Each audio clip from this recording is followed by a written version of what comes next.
Assalamualaikum sahabat muslim, kembali berjumpa di Jendela Islam, tempat di mana Anda mendapatkan info unik dan pengetahuan seputar Islam yang dikemas dengan ringan.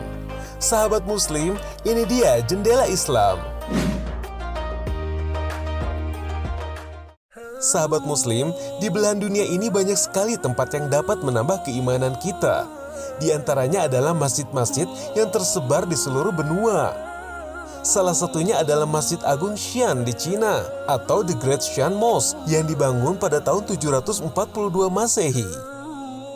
The mosque's architecture is very unique as its design is a mix of the traditional Muslim and Chinese styles.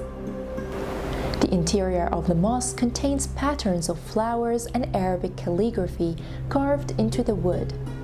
Dari segi arsitektur, masjid ini dibangun dengan denah menyerupai komplek kuil, dengan beberapa paviliun yang dikelilingi pagar tinggi dan terhubung langsung dengan gerbang utama. Di tengah-tengah halaman berdiri menara menyerupai pagoda dengan 3 susun atap berwarna biru toska. Menara ini dinamakan Introspection Minaret atau menara introspeksi, tempat para muazin mengumandangkan azan.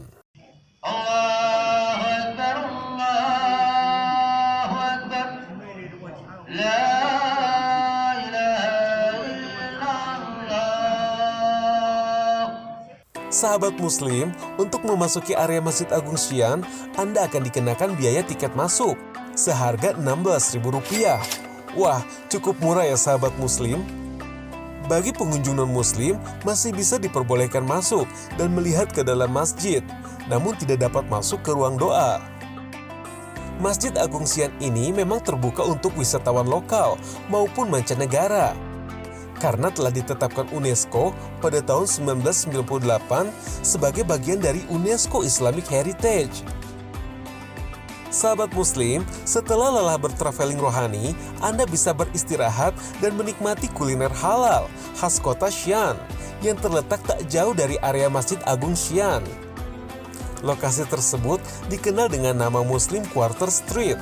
Makan dulu, kita coba ya. Bismillahirrahmanirrahim.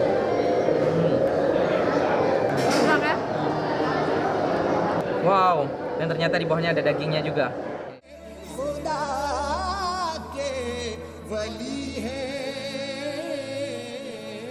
Masjid unik kedua yang tak kalah menarik untuk dikunjungi ialah Masjid Quba. Ini adalah masjid pertama yang didirikan oleh Nabi Muhammad ketika pertama kali tiba di Madinah. A prayer house!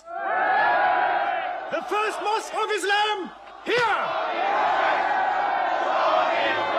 Masjid Quba awalnya dibangun di atas kebun kurma yang berada di kawasan perkampungan Quba dengan luas awal 1.200 meter persegi, lalu kemudian direnovasi hingga luasnya mencapai 5.860 meter persegi dan mampu menampung 20.000 jamaah. Sedangkan namanya diambil dari nama telaga yang berada di dekat Masjid Quba tersebut. Peran Masjid Quba di kala itu tak hanya menjadi pusat dakwah ataupun tempat ibadah, tapi juga tempat penyelesaian masalah antar individu maupun masyarakat. Masjid Quba pun berfungsi sebagai madrasah pertama yang digunakan untuk menuntut ilmu, serta menjadi pusat untuk menerima duta perwakilan dari negara lain. Sebagai masjid pertama, Masjid Quba memiliki keistimewaan tersendiri. Barang siapa yang melaksanakan sholat di Masjid Quba, maka akan mendapatkan pahala seperti pahala orang yang telah beribadah umroh. Hal ini diriwayatkan oleh Abu bin Sahal bin Hunayf radhiyallahu anhu. Hadis ya ini menjelaskan bahwasanya barang siapa man tatahhara fi baitihi, dia bersuci di rumahnya, di hotelnya, mungkin bagi jamaah di hotel ya. Summa ata Masjid Quba, kemudian dia pergi bergegas ya menuju Masjid Quba, fa shalla salatan, kemudian melaksanakan salat, kana lahu ka ajri umrah, maka baginya pahala umrah. Masya Allah, tabarakallah. Bagi Anda sahabat muslim yang gemar berburu kurma, Anda bisa menyempatkan waktu untuk berkunjung ke pasar kurma yang berada di dekat Masjid Quba. Selain kualitas kurmanya bagus, kurma di sana pun berlimpah, karena memang Masjid Quba dikelilingi perkebunan kurma. Nah, bagi kita wisatawan asal Indonesia, Anda jangan kaget ketika banyak toko yang menawarkan poster diskon memakai bahasa Indonesia.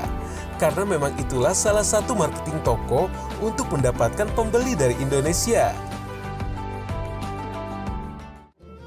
Selanjutnya adalah Masjid Biru Turki atau Masjid Sultan Ahmed.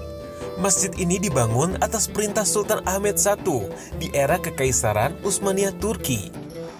Bugün büyük gün Zülfikar. Nihayet cami ibadete açılıyor.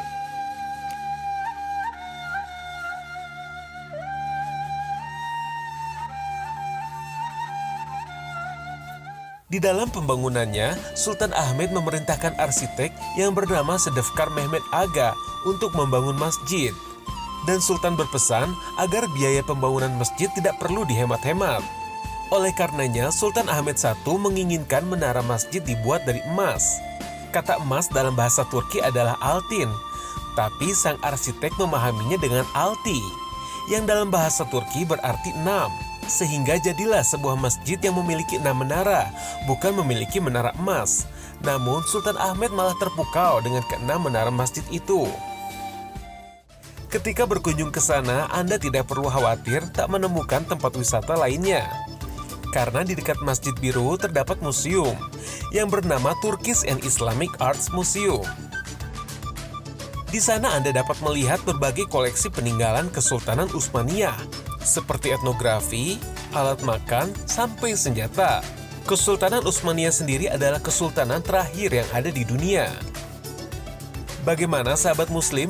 Apakah Anda tertarik untuk berkunjung ke sana? Tapi tunggu dulu, sebelum Anda memutuskan masjid mana yang akan Anda kunjungi, ada satu lagi masjid yang tak kalah unik dan memiliki kisah yang luar biasa menambah keimanan. Namanya adalah Masjid Al-Jin yang letaknya berada di 1,5 kilometer di sebelah utara Masjidil Haram. Seperti apa lengkapnya? Kita akan membahasnya sesaat lagi. Tetap di Jendela Islam.